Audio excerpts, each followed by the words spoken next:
Hello, and thank you for joining our webinar today. My name is Veronica Bernard, and I lead our competitive intelligence teams here at Jamf. Today's topic is Mac management for beginners from Windows to Mac. We'll be covering some details around Mac in the enterprise and the reduced IT burden of Mac management. Then we'll spend most of the webinar talking through the key workflows you'll need to know to master Mac management. I'll be sharing some key differences with how they compare to Windows throughout. I'll then take a moment to briefly discuss why best-of-breed solutions for Mac deliver better outcomes for your teams, your end users, and the business overall. And to show you more about how Jamf can help you achieve those outcomes better than other solutions in the market, we'll take some time to discuss what sets Jamf apart. We'll end with some steps on how to get started with your Mac management journey. So why Mac? I've personally only ever worked on a Mac. Granted, I've been with Jamf a decade, and before that I was with Apple, but that was my choice, right? It's my personal preferred device, and it's how I like to get work done. And that sentiment is growing across professionals everywhere. Not only that, but there are business benefits both from a cost and IT burden perspective. Based on a total economic impact report by Forrester, their findings suggest 72% of employees choose Mac when offered the choice. They also found that deploying Macs in the enterprise reduced device support and management costs, with 60% fewer tickets filed per device per year and tickets that are cheaper to resolve, since the composite organization in the study spends less on support tickets per device with Macs. All that time saved can often be reinvested into more strategic IT projects like testing and implementation of AI across existing tools, for example. The study also noted reduced risk of data breach. Usage of a Mac rather than a PC decreases the level of risk exposure from a breach due to an external attack or internal incident by 15% for the composite organization in this study. Last was a 3.5% increase in employee productivity. Employees who choose Mac spend 45 fewer minutes per month waiting for their devices to start up or update, and 55 fewer minutes per month on issues, investigations, and waiting for resolution. In addition, faster device processing speeds, better application reliability and performance, a more intuitive user interface, plus a longer battery life all contribute to improving overall employee engagement and productivity. All in all, that ended up translating to $547 in TCO savings per Mac over 5 years. 4 to 5 years is the most common life cycle period for Mac hardware. That was from a business perspective. Now let's talk about it from the end user's perspective. Jamf completed a global survey of end users who chose Mac in their organization, and they told us they chose Mac primarily because they like Apple products. They probably use them at home and they're familiar with them. They find Macs more reliable than other computers, and it works best with the apps and resources they need to do their job. 89% of them also agreed that Mac apps are easier to use than apps on other computers. 74% said they experienced less issues on Macs than on PCs, and 94% of the respondents said they feel more self-sufficient on their Macs. More importantly, 97% of respondents said they felt more productive. So why not enable that type of productivity and confidence, which can result in positive outcomes for the organization? So let's talk about how you can enable that level of productivity for your Mac users. We're going to walk through 10 key workflows that will help you master macOS management. But before we dive in, I want to share some things Mac and Windows have in common when it comes to key concepts in management. For all of these Windows concepts, group policies, domain join, and local admin accounts, there's a Mac equivalent. So those key components required to work in the enterprise, like identity binding or software updates, are all possible for Apple, and they don't have to be complicated, right? The goal is to find a tool that will help you manage your Macs with the same level of comfort and control as you already have with your Windows devices. Now let's talk about some of the differences and important Apple programs and concepts you'll need to know about to make managing Macs a breeze. First is Apple Business Manager, which will act as your central location for your Apple devices and apps that are all available in the App Store. This is where you can assign devices to your MDM to facilitate automated enrollment, where you'll go to buy apps in bulk and use your MDM to assign them to users or devices, and create managed Apple IDs, which are organizational owned Apple accounts that can be used by employees to use iCloud for collaboration, as an example. For education institutions, Apple School Manager is the equivalent and has added functionality like integrating with school identity systems or SIS. This program is essential for automated deployment and organizational ownership. This also enables something called supervision, which is a device state that denotes it is owned by the organization, granting it added restrictions and configurations which can be crucial to ensuring organizational data stays safe. Next is Apple Push Notification System, or APNs. It's the secure communication gateway that enables real-time MDM commands from the server to the device. Every and any MDM you decide to use will require connection to APNs to manage a Mac. Many MDM providers take Mac management further for non-MDM commands by also installing a macOS agent on the device at enrollment, which enables third-party software and script deployment for more flexibility in workflows. What all a macOS agent is capable of will depend on the vendor that you choose. Declarative Device Management, or DDM, is a new framework Apple introduced in 2021 and the future of managing Apple devices. DDM basically makes it so the device is constantly reporting back to the MDM via the status channel anytime inventory changes. That can include configuration changes, security state modifications, app installations or removals, system updates, or policy compliance status. This is a more proactive approach to device management because devices are constantly reporting back their state or status without needing to wait for the server to initiate a check-in, right? The device will tell you when something has changed instead of you having to constantly check in on it. And there's tons of benefits here. For one, you'll immediately know when something is wrong, different from how it should be or how you set it up to be. So now, since devices are telling me faster when something is wrong, what DDM enables is the ability for the server to automatically push a declaration to the device so you don't have to. It can self-correct.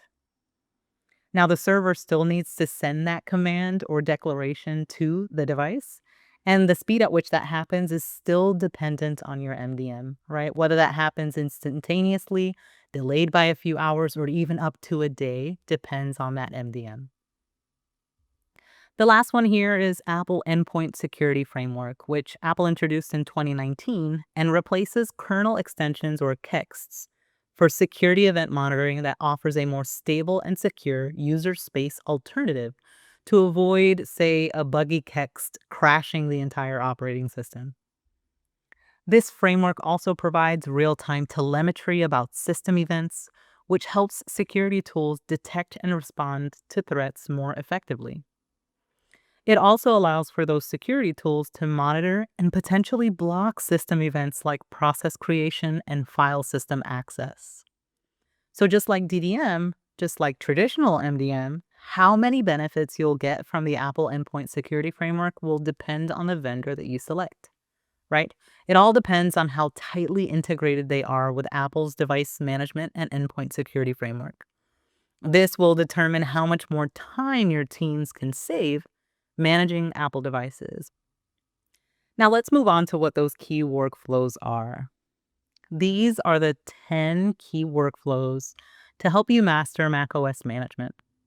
We'll talk about each of these in detail and also highlight that main difference for Windows versus Mac. So let's get started with device enrollment and onboarding. The enrollment and onboarding process is a little different for Mac than Windows, but this is what we would call the equivalent of the domain join. But over time, Apple has made improvements to the relationship between a Mac and the user's enterprise identity. They've also created workflows to mirror what an enterprise IT environment might be used to for Windows. First is zero-touch deployment, getting the device enrolled with MDM without needing to physically touch that device. What you're used to with autopilot for Windows, right? Apple is able to achieve that using Apple Business Manager and Apple School Manager for education institutions so that the user turns on the device, connects to Wi-Fi, and the MDM takes over for enrollment and configuration. Please know that user-initiated workflows are also available for your Mac. The next step is user provisioning by creating local accounts on the Mac. This is done via the MDM, and it lets you control which account has admin access and to make sure that user accounts are created using standard account privileges. You totally can do this on a Mac, and this, of course, helps you mitigate any potential security issues by not giving users free rein on their Mac. Some vendors also offer native macOS lapse workflows to automatically rotate admin passwords for extra security. There are also third-party solutions if you're interested in implementing that. Last is making sure users understand what's happening on their Mac as it's being set up. Right? The reality is we need to install critical software before giving users access to the desktop. And you'll have the option to really pick what's installed before the setup assistant is complete for Mac. Some vendors take the user experience just a little bit further by providing additional progress and assurance after they've reached the desktop to keep them in the loop on their business critical apps so they know exactly what's ready for use. Right? Instead of waiting at the setup assistant for the entire process to be completed, macOS onboarding tools allow Mac users to get to their desktop quicker and start being productive faster. This is useful because we know the first thing we'll open is Slack and email to get the day started. Why keep an end user stuck in setup while they wait for things like Zoom and the Microsoft apps to install? They're probably not going to open that until an hour or two from initial setup. So we have all the tools to make Mac onboarding work just like autopilot for Windows. What are the key differences between Windows and Mac here? Well, Windows relies heavily on Active Directory and identity for the enrollment process, while Macs depend on Apple Business Manager for that trusted enrollment. The next thing we want to do is make it easy for users to access all their work apps using single sign-on. And Apple recently released Platform SSO capabilities, which not only gives users easy access with a single login across corporate resources, it also syncs the local account password with the identity provider whenever that password changes. So end users only have to remember one password to get into their Mac and access corporate resources. Now, while we want to make it easy for users, we also need to set some ground rules because end users will be end users. And so conditional access policies are just as important for your Macs as they are for Windows. You can achieve this with a combination of your identity provider and MDM, just like you do with Windows. And you can certainly enable things like device compliance checks, app-specific policies, and risk-based authentication. And your conditional access policies can either be broad, like make sure a device is encrypted, or they can be very specific, depending on what the user is trying to access. Like maybe it depends where in the world you are, and that may limit their access to something. Or maybe your organization simply has a different appetite for risk. So maybe they want to also make sure our software is up to date, that an EDR is installed and working properly, or that the device not currently have any modified system files or disabled security features. That level of detail about your Mac inventory will depend on the MDM that you choose.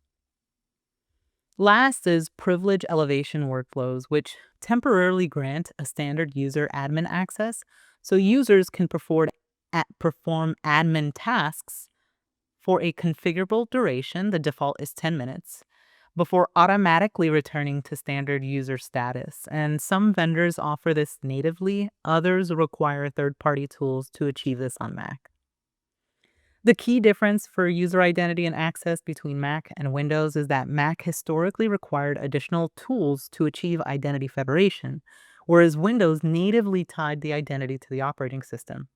But with Apple's recent release of Platform SSO or PSSO, that experience is now similar across Mac and Windows. So we see Apple is continuing to close that gap with enterprise IT. Okay, up next is application lifecycle management, which is probably one of the most time consuming tasks for IT teams. When it comes to Windows, Microsoft has a number of native tools to help with operating system updates, which we'll talk about in a few slides. But when it comes to third party, non Microsoft apps, this has typically been managed outside of the MDM using third party tools like Patch My PC. But when it comes to Mac, Apple focused MDMs have long provided app catalogs to help automate the app lifecycle management workflow, where they'll take care of sourcing, validating, and repackaging apps, giving you customizable settings for automated deployment. The size of the app catalog and whether it covers your business critical apps will largely be dependent on that MDM.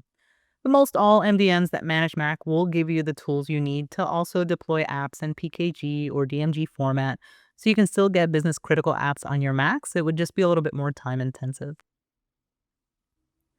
For those apps that might not be covered in an MDM provided app catalog and you've deployed them using traditional tools, say you packaged it up yourself and you pushed it to the Mac, you still want to make sure those app versions are being closely monitored and use patch policies and custom patch definitions to keep those apps up to date with some sort of patch management functionality.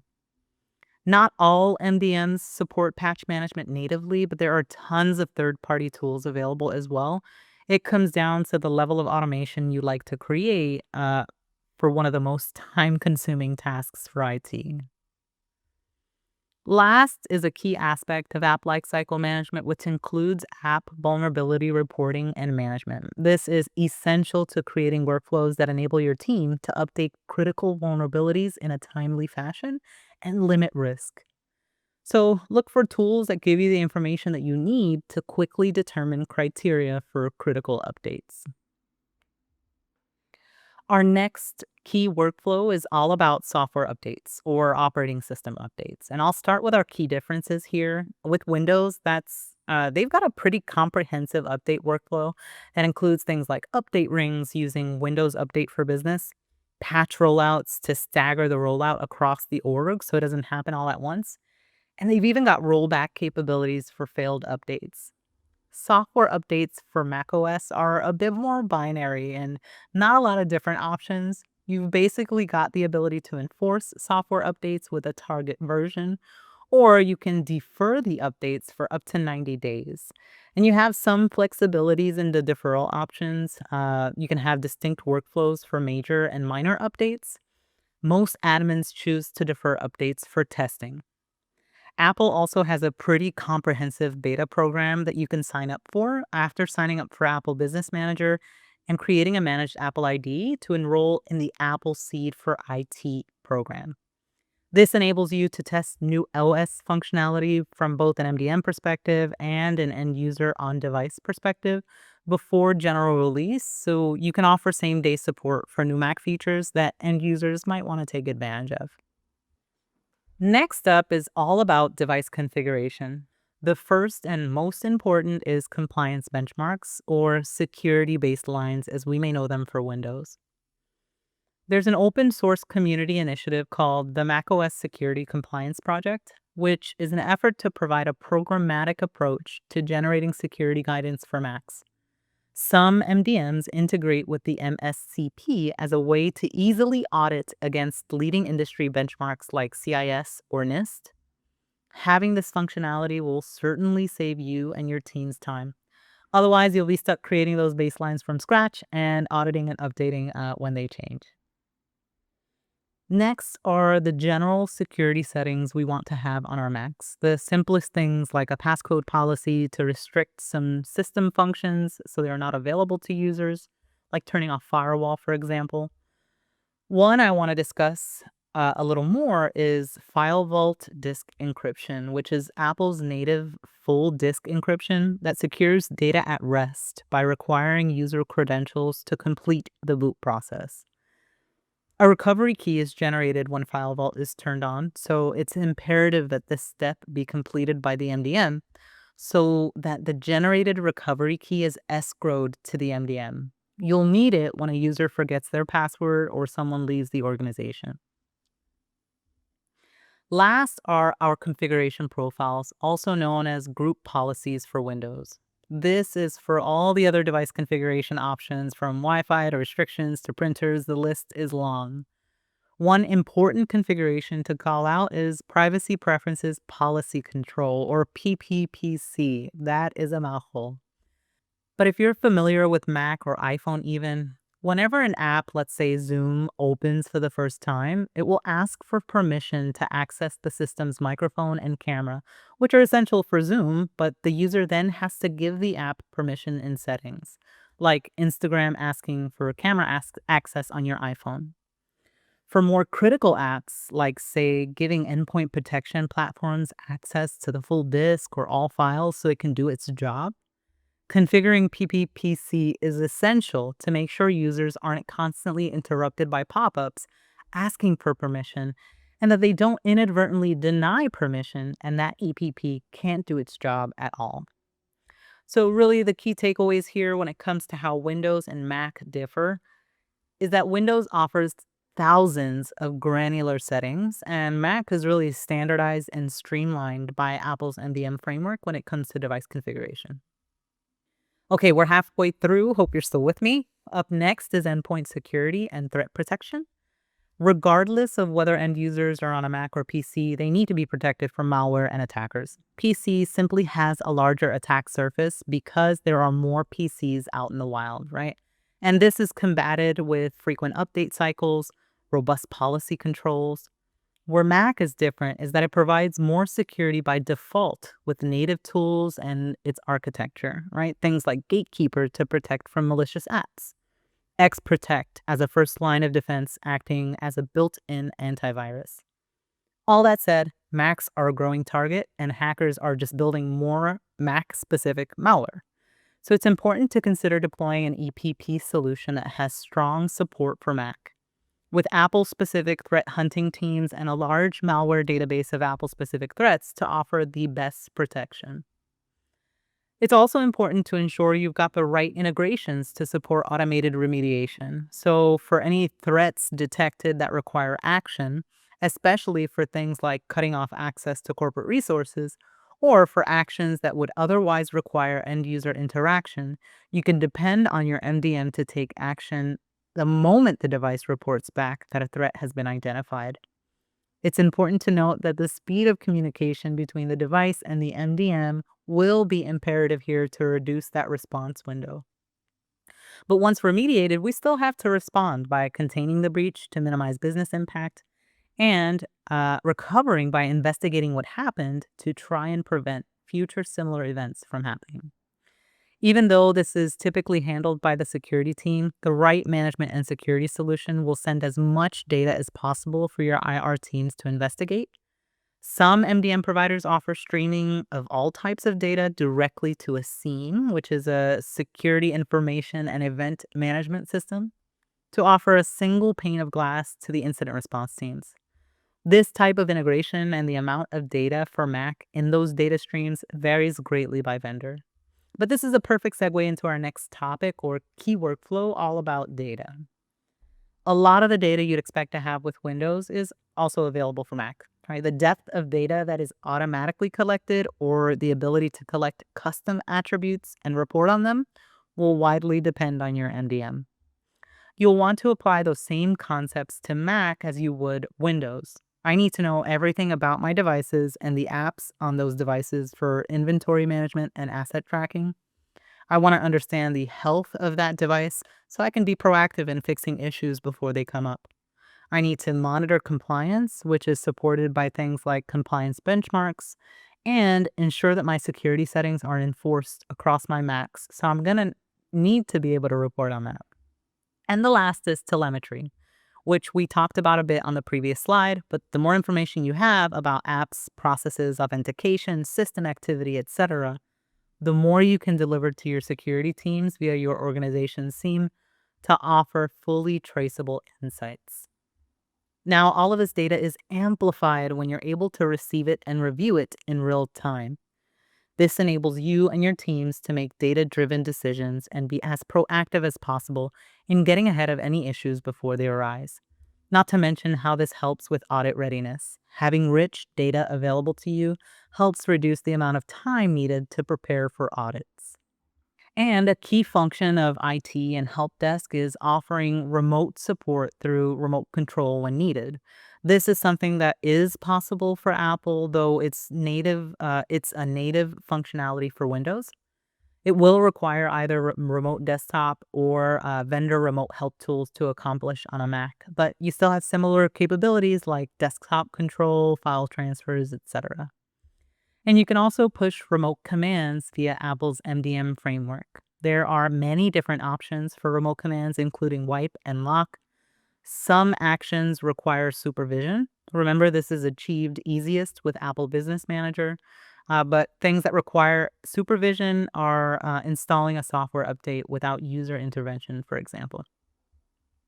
Okay, final stretch here. Our last key workflow is automation and integration. While there are no major differences between Windows and Mac for these workflows, what they have in common is that they are largely dependent on the vendor. But just as you use these for your Windows management and security, you can totally reap those same benefits for Mac. The more actions you can take via the API, the more you can create both repeatable motions, like for the enrollment process, for example, and for custom workflows across your tech stack, like integration with your HR system to onboard new devices when a new employee joins. As for integrations that already exist, perhaps, this is worth reviewing as you consider your options, since these will obviously help you save time in building those integrations. Those, again, are going to be vendor specific. The last one here is self-service, which is a great way to help users learn to help themselves. You can make different workflows available to end users that include API workflows built to resolve common troubleshooting steps, so we lower the amount of tickets that are coming in from end users. Hopefully you found that to be a pretty comprehensive list of workflows for macOS that really help you achieve similar outcomes to what you're used to with Windows. And that's the goal, right? To make it easy, because it's going to be up to you to manage these Macs when they eventually make their way into your organization, since employees are choosing more and more to work on Mac. And you notice throughout the presentation, a lot of these workflows and how simple they could be. That was all dependent on the MDM vendor. Choosing the right solution is just as critical to make sure managing and securing your Macs is a joy and not a burden for you and your end users.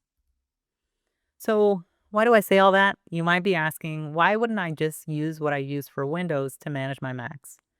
I can give you tons of reasons, but it simply comes down to how much work you want it to be and how much risk are you willing to take on. Lots of companies are struggling with this question of UEM versus best of breed. And we've been having this conversation for as long as I've been at Jamf, over a decade. So what have I learned? That everybody wants in on the growing Apple presence in the enterprise, and UEMs have actually improved their products over the past few years, but the reality is that they still lack some of the most important workflows and data that are necessary to be successful with Mac deployments, from poor app lifecycle management to slower communication with Apple devices and limited data, all things that help your teams be productive and help reduce risk. The most important here is lack of Apple expertise, right? Because when you're a jack of all trades, like UEM typically is, you're an expert in nothing, or you're slightly better at the thing that you started with, which for some is Windows, for others it's mobile, and for Jamf, it's Mac. That's where we started.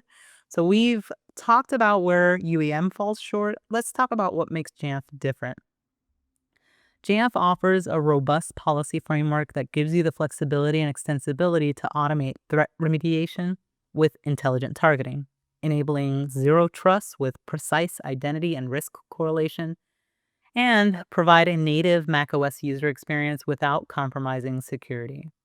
We talked about the importance of real-time data, and Jamf offers comprehensive data that gives you a reliable device compliance monitoring and the device visibility needed to identify and resolve issues before they become problems. All of this data can be easily scheduled and transformed into business intelligence. I'm sure interoperability is something that is vital to business processes, and Jamf delivers an expansive set of IT and security integrations, including meaningful partnerships with Microsoft across multiple products they may already be included in your enterprise licensing, all helping you extend your Microsoft investment, as well as partnerships with Okta, Google, and AWS, with hundreds of other integration partners that can be found at marketplace.jamf.com. So you can deliver the best end user experience on Mac with little disruption to your enterprise environment. And last, something we've been supporting organizations with for more than 6 years is real-time threat monitoring and protection. We offer Apple-specific Mac threat detection, network protection, including content filtering and cross-channel phishing protection. And with that robust policy framework, we're able to help you create automatic workflows for remediation when threats are detected. We also work well with your existing security tools and help increase your threat coverage by filling the gaps on Mac, like with telemetry, for example. All right, lightning fast recap. Macs are coming. When given a choice, an employee will choose Mac almost 3 out of 4 times. And it's really a win-win, right? Since 3 out of 4 users experience less issues on their Mac compared to a PC, and 60% are filing less tickets, which means more time saved for you to focus your energy on those more strategic projects.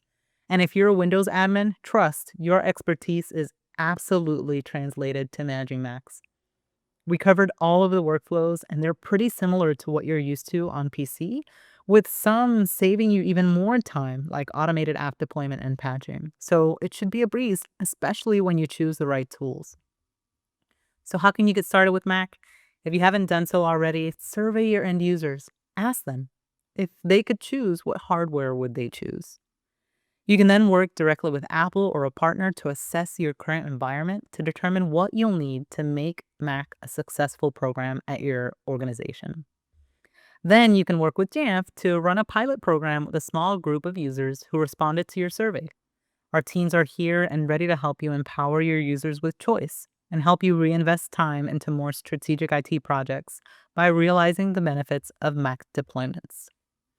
Thank you so much for your time. We appreciate you joining us. And that's that.